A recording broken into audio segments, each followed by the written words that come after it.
Hello નમસ્કાર વિદ્યાર્થી મિત્રો નવા અભ્યાસક્રમ આધારિત ધોરણ 6ની અંદર ગાલા કુતૂહલ વિજ્ઞાન પ્રયોગ પોથીમાંથી પ્રયોગ નંબર 5નું સંપૂર્ણ સોલ્યુશન મેળવીશું। તો આ વિડીયોને અંત સુધી જોવાનું ભૂલતા નહીં। ચેનલ ઉપર પ્રથમ વખત આવેલા હો તો ચેનલને જરૂરથી સબસ્ક્રાઈબ કરજો। તો પ્રયોગ નંબર 5 જેનો હેતુ છે લોખંડની સીવણની સોયનું ચુંબક બનાવવું। તો એ માટે આપણે સાધન જોઈશે લોખંડની મોટી સિલાઈની સોય, ગજિયો ચુંબક।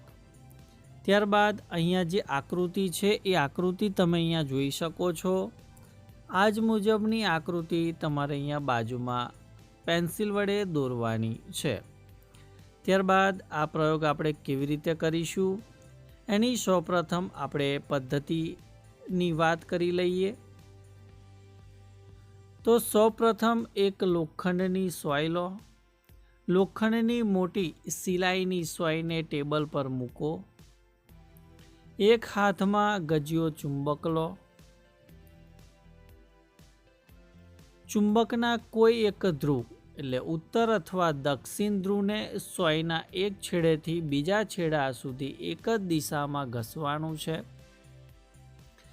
છેડે પહોંચ્યા પછી ચુંબકને ઉપાડી ફરી શરૂઆતના છેડે લાવો।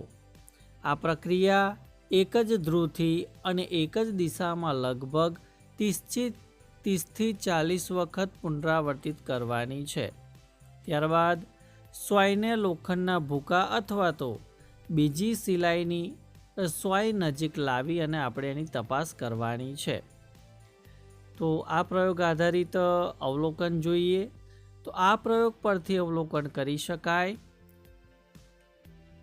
કે ચુંબક વડે સોયને ઘસ્યા પછી સોય લોખંડના ભૂકા અથવા તો બીજી સિલાઈની સોયને પોતાની તરફ આકર્ષે છે, એટલે કે સોયમાં ચુંબકીય ગુણધર્મ ઉત્પન્ન થાય છે।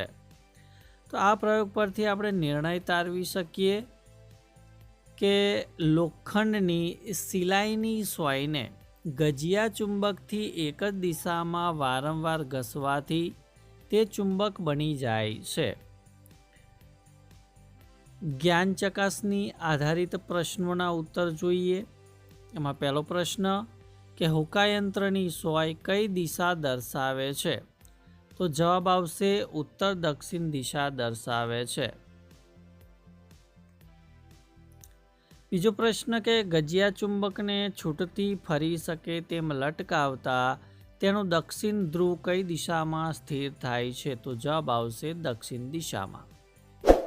ત્રીજું છે કે નીચેના પૈકી કઈ રીતે ગજિયા ચુંબકનું ચુંબકત્વ નાશ પામે છે? એટલે કે આપેલ તમામથી, એટલે કે હથોડી વડે ટીપવાથી, ગરમ કરવાથી અને વારંવાર પછાડવાથી ચુંબકનું ચુંબકત્વ નાશ પામે છે। પ્રશ્ન 2 છે કે ભાઈ નીચેના પ્રશ્નોના એક એક વાક્યની અંદર ઉત્તર આપણે આપવાના છે। એમાં પહેલો પ્રશ્ન છે કે ચુંબકીય સામગ્રી એટલે શું? તો જે પદાર્થો ચુંબક તરફ આકર્ષાય છે તેને ચુંબકીય સામગ્રી કહે છે। બીજો પ્રશ્ન ગજિયા ચુંબકનો ઉત્તર ધ્રુવ કોને કહેવાય? તો ચુંબકને મુક્ત રીતે લટકાવતા જે છેડો ઉત્તર દિશા તરફ સ્થિર થાય તેને ઉત્તર ધ્રુવ કહેવામાં આવે છે।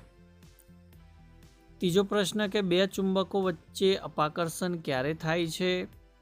તો બે સમાન ધ્રુવો એટલે કે ઉત્તર ઉત્તર અથવા દક્ષિણ દક્ષિણ સામ સામે આવે ત્યારે અપાકર્ષણ થાય છે। હોકાયંત્રનો સિદ્ધાંત જણાવો। તો મુક્ત રીતે ફરતી ચુંબકીય સોય હંમેશા ઉત્તર દક્ષિણ દિશામાં સ્થિર થાય છે। આ જ હોકાયંત્રનો સિદ્ધાંત છે। વિદ્યાર્થી મિત્રો, આ વિડીયો તમને કેવો લાગ્યો એ જરૂરથી જણાવજો। ચેનલ ઉપર પ્રથમ વખત આવેલા હો તો ચેનલને સબસ્ક્રાઈબ કરી દેજો। થેન્ક યુ, આભાર।